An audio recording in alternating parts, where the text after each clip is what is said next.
And I love cheesy stuff. So like me saying that this is cheesy is really saying something. It was so gripping. I like could not put it down. I think I stayed up one night till like 3 a.m. reading this book. I might have been a little controversial here in this video because I know a lot of people love some of the books that I said I didn't like.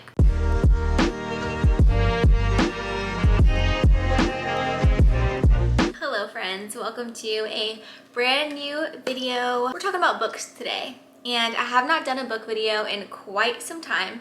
I feel like it's been almost a year, maybe even actually a year. So I feel like it's definitely time for some more book content. I love watching videos about books. It's some of my favorite type of videos on YouTube to watch. It's just people kind of like reviewing books or talking about books that they love. But today I'm going to talk about all of the books that I read so far this year. I started a little Goodreads reading challenge for myself this year to do 50 books in a year, which is a little bit crazy because last year I think I read like maybe 20 books. It's almost a book every single week of the year, which I feel like is kind of doable for me now, especially that I'm really getting into audiobooks. I definitely count the audiobooks into that equation of 50 books for the year. Even though you're not actually reading them, you're getting all of the content, so I feel like it definitely counts.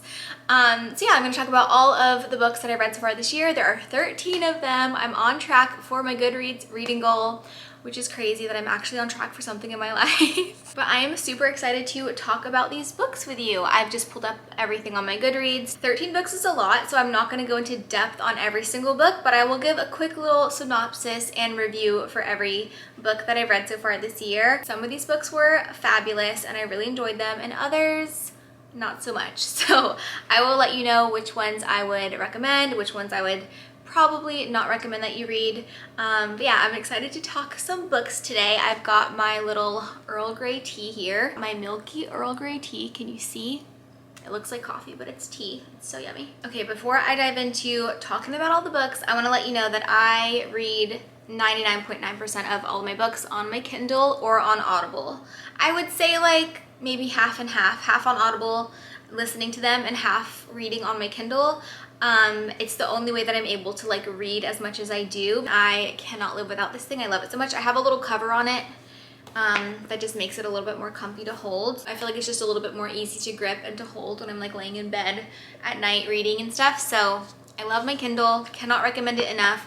Before I got it, I was like one of those people that was like, oh, I just love the feel and the smell of a paper book, but like, trust me, it's so worth it switching over. I will say though, I do really enjoy reading nonfiction as like a hard copy book. This is the only hard copy book, physical copy book that I have of this entire list. Now that I have thoroughly talked your ear off and rambled on about who knows what for this long, let's get into the video. I've got my phone because I've got my Goodreads app pulled up, and I'm gonna go in order of when I read the book. So starting in January, the first book I read this year was part of the Redheads Book Club podcast. That's why I read it. That's how it was recommended to me.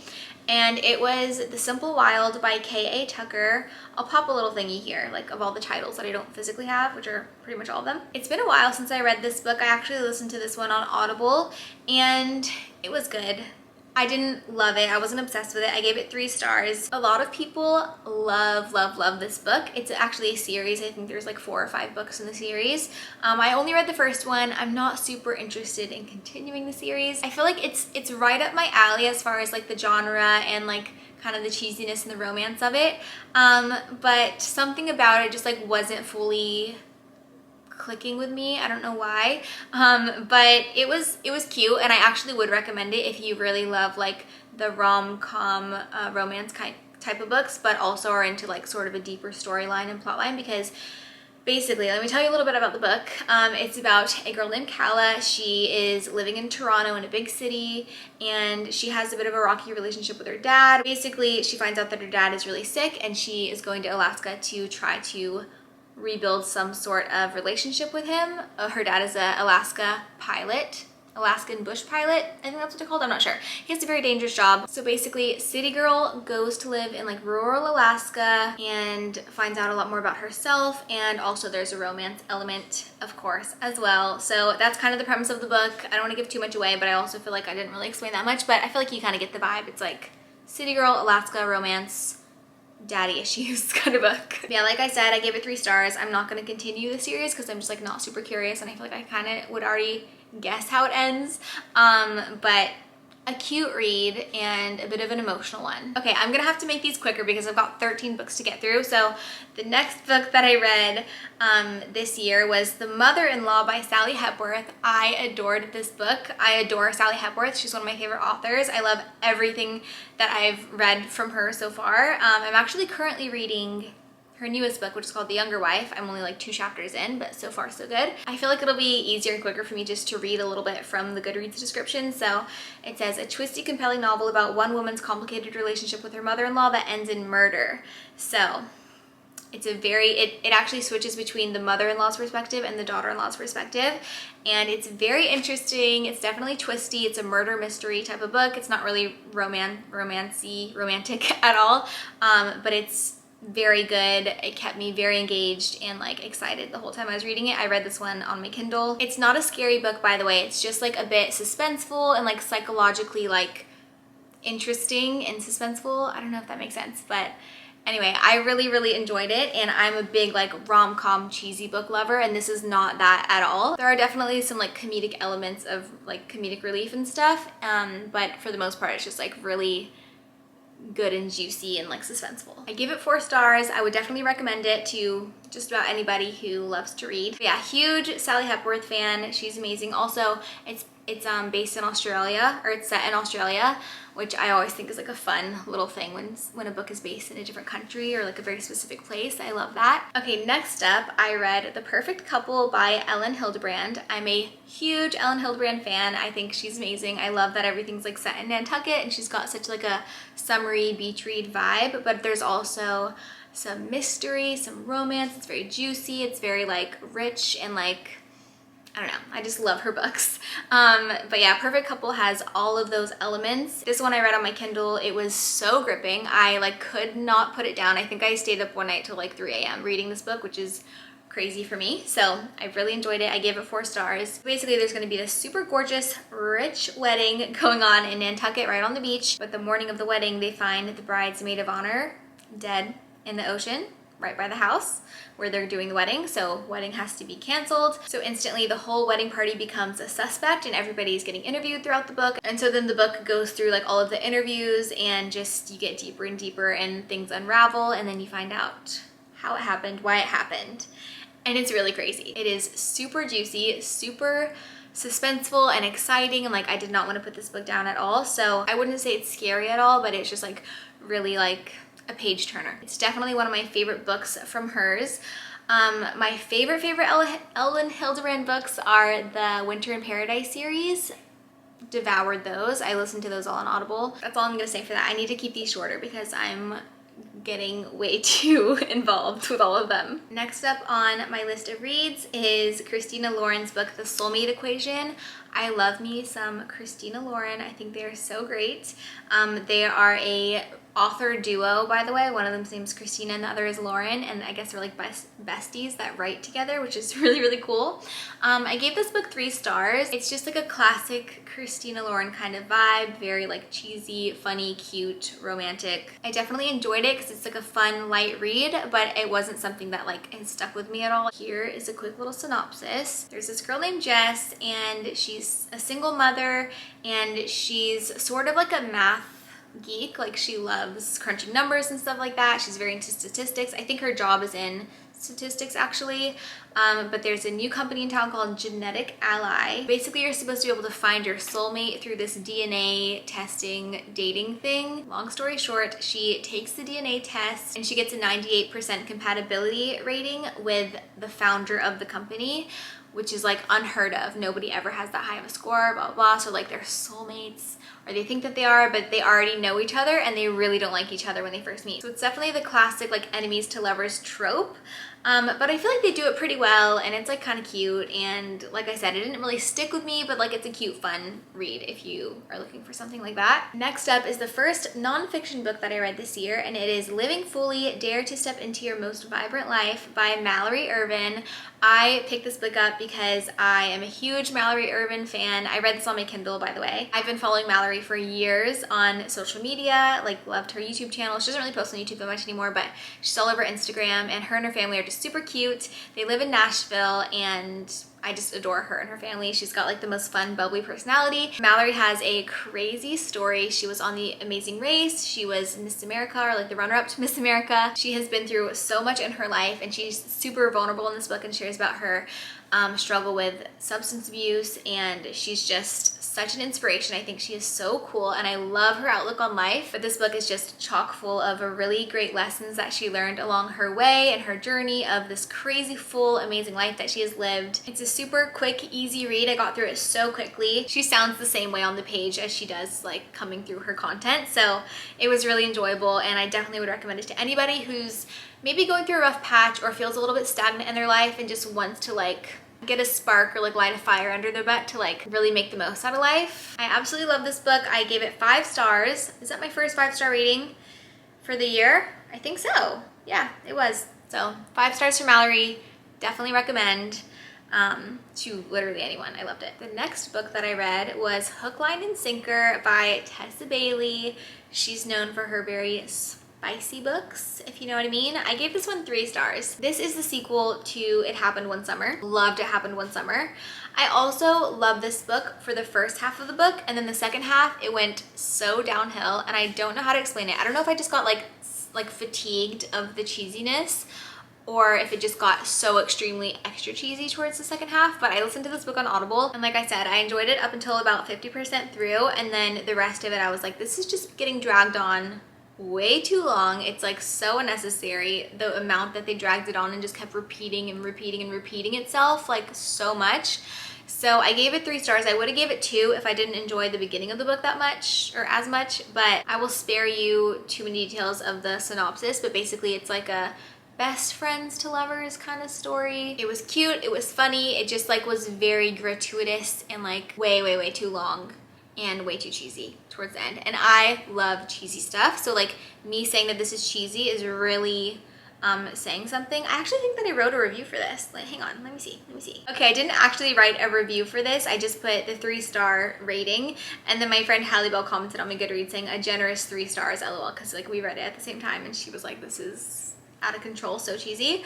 And I said, ha ha ha, OMG, I'm embarrassed. Let me explain. My actual rating is 2.5 stars, and I rounded up because until about halfway through, I was thoroughly entertained by all the cheesiness, but then it all went downhill real quick. So that's my little review. I much preferred It Happened One Summer. Just like the characters I preferred better. Okay, next up is another book that I did not love at all, and it's called Love Your Life by Sophie Kinsella. I'm actually a big Sophie Kinsella fan. I have read 2 of her other books so far, and I rated those both 5 stars, but this book got a 2-star rating for me, unfortunately. Okay, I'm gonna give you a quick synopsis of the book, and then I'm actually gonna read my review that I wrote on Goodreads. Okay, here's a quick synopsis of this book. Basically, these 2 people meet on a retreat where they're not allowed to explain themselves or their identities at all. They fall in love. They literally tell each other that they're in love with each other, and they happen to both live in London. So they go back to London to start to get to actually know each other, but like being in a relationship already because they've decided that they love each other. So they get back to their real lives together, and they're trying to make it work, but like they're not compatible at all in real life, but they're really trying to make it work because they like each other so much at the retreat. They like fell in love or whatever. So the whole book, I'm just like, you guys just need to break up. Like, it's not working out. Stop trying to force it. It's not meant to be. But they just keep trying to force it. And the whole book is just like a repetition of like, she's like this and he's like that. How are they gonna make it work? She hates this about him, he hates that about her. And I'm like, you guys, just like, it's not worth it. Like, give up. I wasn't a big fan of either of the characters. I wasn't a fan of the love story. I wasn't a fan of really anything about this book. I liked the first part of the book in Italy where they like meet each other and like the romance starts and you're like, oh, this is like a fun, exciting romance. But then it just like goes downhill really quickly when they get back to London and like actually have to like get to know each other. Here, I'll read a bit of my review that I wrote on Goodreads. I said, it was enjoyable up until they left the retreat, which is why it earned 2 stars instead of 1. Brutal. Savage. I found that I didn't care about any of the characters or whether or not they ended up together at all. In fact, I thought they should have definitely gone their separate ways as soon as he saw her apartment, laughing face. You'll know if you read the book, which I wouldn't recommend.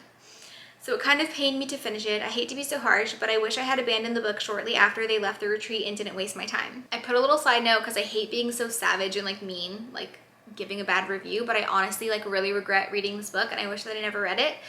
So I put a little side note saying I read 2 other Sophie Kinsella novels so far and they both got 5 stars from me. So I had high hopes for this one, but I guess it was just a miss. The other 2 Sophie Kinsella books that I read that got 5 stars were Can You Keep a Secret and Christmas Shopaholic. They were both so cute, so fun, so juicy. I really enjoyed those books, but this one was not it from Sophie Kinsella, and I think it was her latest book, like her latest release. The next book that I read was One Night on the Island by Josie Silver, and it got 5 stars. Praise the Lord, because we had to make up for that last 2-star book, and I adored this book so much. I listened to it on Audible. It's just like the coziest read, and I don't know if I would have enjoyed it quite as much if I read it on my Kindle versus listening to it on Audible, because I feel like the Audible version was just like perfect because it's not like a super gripping or like suspenseful read. It's just kind of like a sweet, funny, cute love story, but it also gets pretty deep, like the deeper you get into the book. And the woman's voice who narrates for the female character is like the most beautiful British accent I've ever heard, and I just like loved her voice and I found it so soothing and cozy, so I really enjoyed reading it. I would definitely recommend reading this book in October because it's actually based in the fall on this island in Ireland, Scotland? Can't remember. Okay, here's a little synopsis of the book. It says, spending her 30th birthday alone is the last thing that dating columnist Cleo wanted, but she's going on a self-coupling sabbatical at the insistence of her boss in the name of re-energizing herself and adding a new perspective to her column. The remote Irish island she's booked is a far cry from London, but at least it's a chance to hunker down in a luxury cabin and indulge in some quiet, solitary self-care. Mac is also looking forward to some time to himself, with his life in Boston deteriorating in ways he can't bring himself to acknowledge, but this is where it gets good. Unfortunately, a mix-up with the bookings means both solitude seekers have reserved the same 1-bedroom hideaway on exactly the same dates. Instantly at odds with each other, Cleo and Mac don't know how they're going to manage until the next weekly ferry arrives, but as the days go by, they no longer seem to mind each other's company quite as much as they thought they would. That was super long. I do apologize for how long it was, but I feel like it was necessary to explain because I'm really bad at coming up with my own synopsises, apparently. I just found this book to be so cute, cozy, funny, realistic. Like, it really felt like this was like a true, real love story. It was a little far-fetched that like they had to, you know, stay in the cabin at the same time and like there was nowhere else for either of them to go, and so they were like stuck together, but just their banter and their actual relationship felt very real and felt like just like not cheesy, like not overly cheesy. It's not one of those books that I like totally knew what was going to happen at the end. You know, some of these like cheesy rom-coms, you know it's going to end up great, you know that they're going to get together in the end. This one, I did not know what was going to happen, but I really thought the ending was great and I really enjoyed everything about this book. I actually wrote like a proper, like kind of long Goodreads review for this book, that long, which I've never really done before, but I just really felt compelled because I enjoyed this book so much and I'm a big fan of Josie Silver. I just love her writing style. Like I said, I gave the book 5 stars, so this is a very glowing review, so if you want to read that, go check out my Goodreads account. I will leave a link below to my Goodreads. I feel like both of the main characters of this book have kind of stuck with me, and just like the vibe of like the island and the cabin is just like ultra cozy vibes, and it's just so good. I loved it. Okay, the next book that I read was One Italian Summer by Rebecca Searle. I didn't really love this book. I gave it 3 stars. I had high hopes because I had read In 5 Years by Rebecca Searle a couple years ago and I loved that book. This was just like, there were a lot of things that I really did not like about this book, but this book is about a girl whose mother dies. She's incredibly close with her mother. Her mother is like the love of her life, as she says, even though she's married to this like wonderful man. So as soon as her mother dies, she goes on this big trip to Italy for the summer, and she goes without her husband. Unclear why exactly. This was another book that I found incredibly frustrating to read because I did not really like or warm to the main character at all. Like, I didn't really respect her decisions, or like I just could not see where she was coming from. I couldn't relate at all. I'm super close with my mother. I have such a great relationship with her. We're like best friends, but like this is another level of like weirdness with like her relationship to her mom. I personally think it just like wasn't relatable at all, and I just felt bad for her husband that she just like ditched him, goes to Italy, immediately starts cheating on her husband. Once she gets to Italy, she basically meets her mother, but her mother like when her mom was in her 30s, and I feel like this isn't giving too much away because it's like in the description of the book, but it's just like so unbelievable and weird that she's not thinking that it's weird in the book. She's not like, oh, this is crazy. crazy, like I don't understand what's going on. She's like, oh yeah, it's just like my mom when she was 30 and we're gonna hang out in Italy now even though she's dead. Like, it was incredibly strange. And I just didn't like the main character. I feel like that's like enough said. Like, if you don't like the main character, it's really hard to enjoy the book or like care about anything that happens in the book. So I just found it, like I said, super frustrating and like annoying to get through. I'm surprised that I got 3 stars. I think I gave it an extra star because it's set in the Amalfi Coast of Italy, which is like a dream destination that I really want to go to. And it's super descriptive. Like, the writing is really nice and like descriptive, so it feels like you're there. It just feels like you're on vacation with someone who like you don't want to be on vacation with. If that makes sense. That's exactly how I felt. So 3 stars for this book. Wouldn't really recommend it, to be honest. Next up is another Ellen Hildebrand book called The Rumor. I gave it 3 stars, but I really enjoyed this book. I listened to it on Audible. I don't know that I would enjoy it so much if I listened to it on, or if I read it on my Kindle, sorry. But it was a good book to just kind of have going in the background, and like, you know, I was paying attention, but it wasn't like I was like super gripped by this book. But it was just like a funny, kind of juicy read, and it's got a little romance in it, but it's mostly just like interesting relationship dynamics between like best friends and family and stuff. But it is set in Nantucket, as most of Ellen Hildebrand's books are, and there's just a lot going on in this book. I don't really want to give away too much more, like explain too much, but there's lots of rumors swirling, and it's really juicy, and it's a good book. I really enjoyed it. It was very entertaining, I will say that, but it's not something that's gonna like stick with me. But it's like a nice light beach read, you know? Classic Ellen Hildebrand novel, but not one of my favorites from her. The next book that I read was The Spanish Love Deception by Elena Armas. I'm not quite sure how to pronounce it, but it's the first book that I've ever read from this author. Unfortunately, it got 2 stars, which is pretty bad. I read this on my Kindle and it felt like it was never going to end. I was like, get me through this book, I'm so done. I should have probably just abandoned it, but I pushed through because I want to hit my Goodreads reading goal, and I didn't want to waste all the time that I'd already put into the book, so I finished it. I did not enjoy it, and unfortunately this is one of those books that's like right up my alley. You would think that I would love it. I love a good rom-com. I love some cheesiness. I love a fun like travel, like going to Spain seemed like it was going to be fun, but it wasn't. It's just another one of those books where I just felt like I couldn't really relate or like care about the characters very much. So like, why am I going to care about their love story? I wasn't, because I didn't care about the characters. It was a very office, like corporate heavy book, and like that's just not what I want to read about. I don't want to read about people in the office. Like, it's just not my vibe. It was definitely one of those enemies to lovers tropes, and it just, their love story just was not very believable to me at all. But basically, these 2 people work together. They apparently hate each other's guts for no reason, which is stupid. And then for whatever reason, they both decide that they're gonna help each other out, and she's gonna be his date for a function that he needs her for, which she doesn't know why he needs her for. And then he's gonna be her date to go to her sister's wedding in Spain, which is also kind of a dumb premise. Like, it didn't really make sense why she was so desperate to like have a date to this wedding. So he helps her out, pretends to be her boyfriend, goes to Spain, and then their story kind of unfolds there. But I just found it incredibly unbelievable, and I didn't really like their love story, and like didn't really feel their connection at all. I just felt like it was very forced. But I know that a lot of people love this book, and like people that I know personally loved it, so you might love it. It wasn't for me. Okay, the next book that I read was Beach Read by Emily Henry, and I really love this book. This book is super popular. I think it went super viral on TikTok like over the past year or so, so I feel like I'm like late to this party reading it, but I loved it. My friend Hallie Bell read it and recommended it, and I listened to it on Audible, and I actually gave it 3.5 stars. And I said, really enjoyed it, but listened on Audible, and I feel like if I were actually reading this, I would have lost interest several times.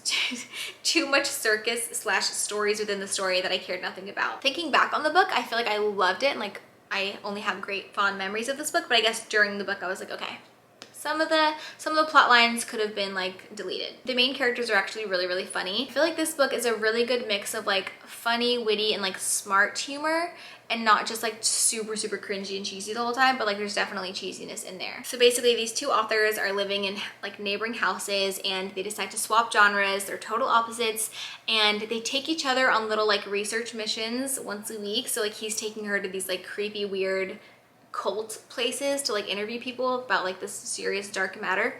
And then she's like taking him on like fun rom-com-y type of dates, like going salsa dancing, or like, no, they go line dancing one time, or they go to the fair and like do all this fun stuff. And obviously their love story unfolds as they get to learn more about each other. But what I really liked about this book is the plot line about her dad. Her dad actually died and she inherited this lake house from him. And so a huge part of the book is her kind of like dealing with the death of her dad and realizing that he wasn't at all who she thought he was, but like just dealing with that whole situation. And it's really, really good. I really enjoyed it. It's funny, it's cute, it's deep, it's emotional.